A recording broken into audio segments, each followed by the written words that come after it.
Still going with Throughput Accounting from the series.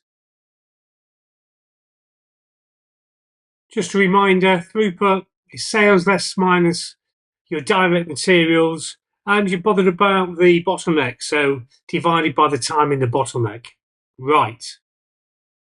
This question asks us to rank the watches. So ignore the clock, but rank the watches. So I want throughput.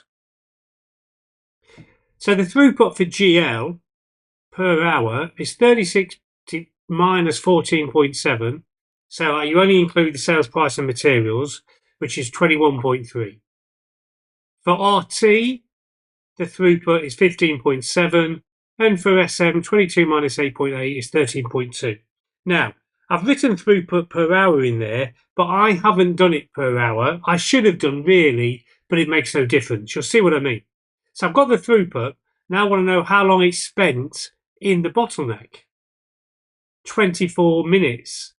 So what I've done is I've done 21.3 divided by 24. So that's the throughput per minute, really. I could have multiplied it by 60 to get to an hour. I just wanted to show you can do it per minute as well. The next one spends 18 minutes in the bottleneck, so it's 15.7 divided by 18. And the last one spends 15 minutes in the bottleneck, so its throughput per minute is 0.88. Which one makes the most throughput per minute? Hopefully you can see that's GL, the first one with 0.888. Second is SM with 0.88. And third is the one in the middle, RT, with 0.872. So the answer is D.